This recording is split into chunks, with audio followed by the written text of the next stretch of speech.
iniciamos con una gran temática, Encuentros con la Mujer. Invitamos a Edilma Suárez Castro, magíster en Administración de la Salud de la Universidad Javeriana, presidenta de la ANEC, sección Bogotá. Invitamos a Jenny Amparo Lozano, de Cundinamarca, enfermera en la Universidad del Bosque y magíster en estudios de género en la Universidad Nacional de Colombia, docente universitaria y consultora de temas de mujer, de género, derechos sexuales, derechos reproductivos, salud pública y derechos humanos con enfoque en biopolítica, sexualidad y ciencias humanas. Bueno, entonces vamos a tratar acerca de la misoginia, cobardía y principio fascista del ingeniero. Muy buenos días a Edilma, muy buenos días a las otras invitadas. Un placer tenerlas aquí en el programa. Buenos días. Marta Liliana, buenos días. Un cordial Buenos días. saludo a la audiencia y a nuestra invitada especial del día de hoy, Jenny Amparo Lozano. Como ya lo mencionaste, Marta, Jenny es experta en temas de género. Entonces, Jenny, bienvenida al programa. Muchas gracias por la invitación. Buenos días, Marta. Buenos días. Encantada de estar acá en este espacio con ustedes. Buenos días y bienvenidas. Y como dice Marta, a lo que vinimos, porque pues se acercan las elecciones en 2 semanas y estamos en un momento muy crítico por lo que implica la avanzada de esta derecha que inicialmente pensábamos que era una persona diferente, que llegaba con otras ideas contrarias al uribismo, pero pues ya vemos que toda la campaña del uribismo está con el ingeniero, ¿no? Pero bueno, ¿cuál es desde tu experiencia y tu conocimiento el peligro que implica para las mujeres colombianas las declaraciones que ha hecho Rodolfo Hernández como candidato presidencial, cuando él pues dice que lo han malinterpretado, pero además se refiere a su esposa como la que cocina, la que le lava los calzoncillos, la regañona en la casa, y además porque existe también una entrevista en redes en la que antes, digamos, de que Rodolfo Hernández pasara a segunda vuelta, la misma esposa de Rodolfo Hernández contaba cómo era discriminada por su esposo. ¿Cuál es el riesgo que esto implica, Jenny? Bueno, yo creo que el principal riesgo es perder todo lo avanzado dentro de las políticas públicas de mujer y género.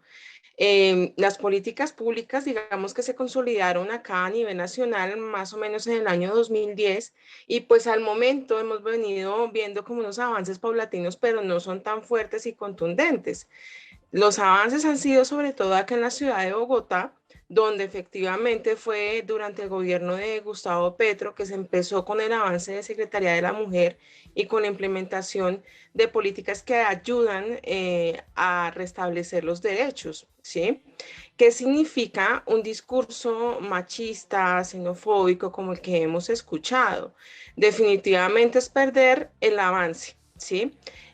Volver a relegar a las mujeres a las labores de cuidado por elección, no por obligación, que eso es algo importantísimo. Las labores de cuidado son labores no remuneradas que se asocian precisamente al deber ser mujer, ¿sí? Como se ha visto históricamente y que ha sido el lugar en el que se nos ha segregado a las mujeres. Una minorización del saber experto, por ejemplo, es digamos, en cierto modo, decir que las mujeres no tenemos la capacidad para estar ocupando los cargos públicos, instancias de poder y volver a relegarnos a ese lugar donde históricamente se nos ha visto, en la casa, ¿sí? En la subyugación de las mujeres y todo lo demás. Entonces es perder gran parte de todo lo que hemos avanzado como colectivos de mujeres y a nivel de la presencia en las políticas públicas.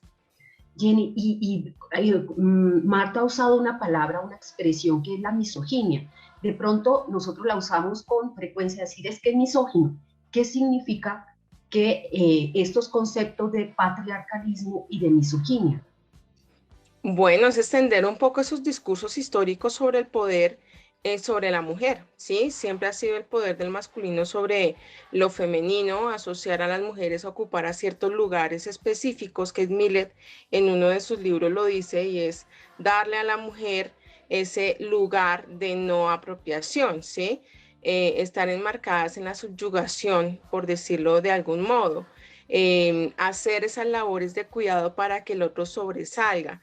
Por ejemplo, una manera de expresión de esas figuras patriarcales es decir precisamente que las mujeres debemos de tener unos estereotipos específicos para cumplir con lo que socialmente se espera de nosotras, ¿sí? Voy a colocar un ejemplo mal, pero es un buen ejemplo. Por ejemplo, digamos, cuando vemos cirugías estéticas, la gran mayoría de personas que acuden a las cirugías estéticas son mujeres. Sí, precisamente porque hay un estereotipo de ser sexy, de tener pechos grandes, todo lo demás.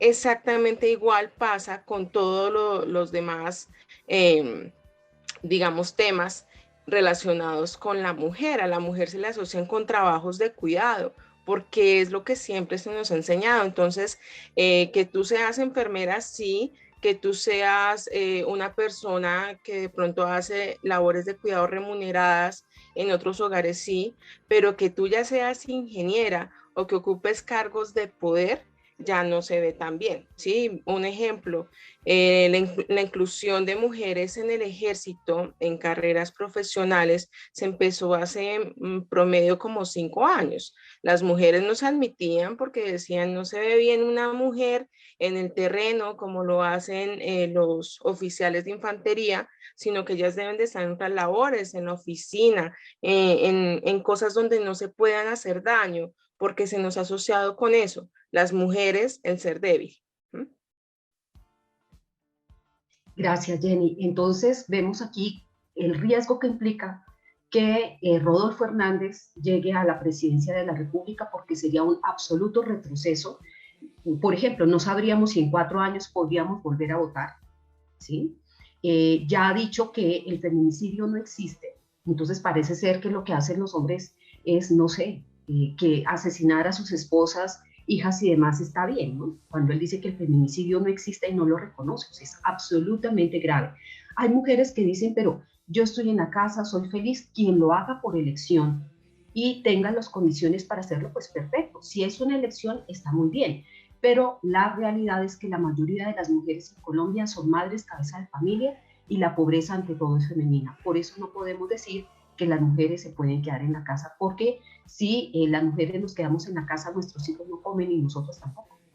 Entonces, bueno, esta es una invitación para que comenzamos y le contemos a otras mujeres familiares el riesgo que implica Rodolfo Hernández.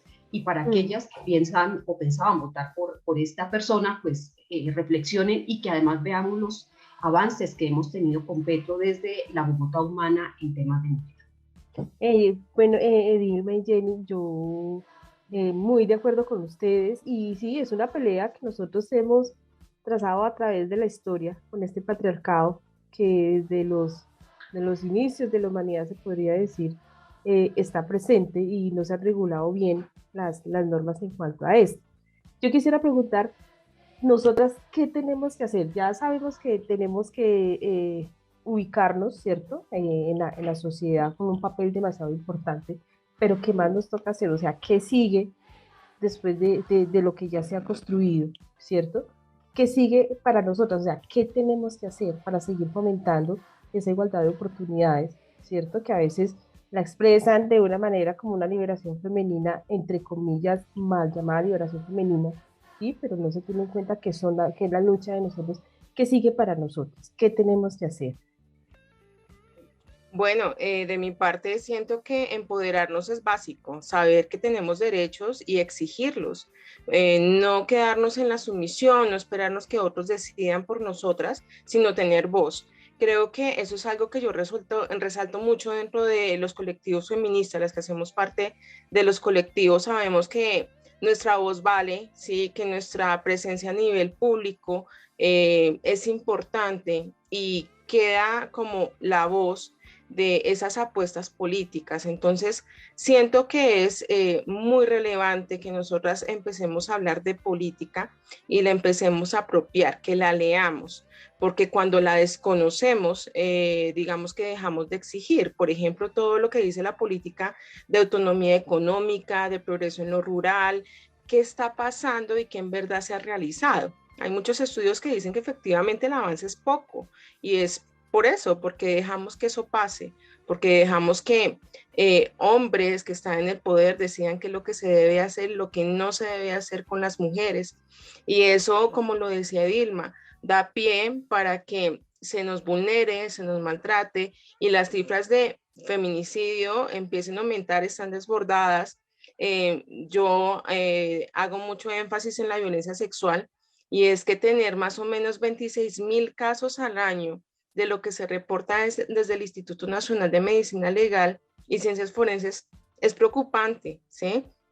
Decir que de la mayoría de mujeres casi todas hemos sido violadas, eso no es tan alentador, es un panorama que dista mucho de la exigibilidad de derechos de las mujeres y de la garantía que se da.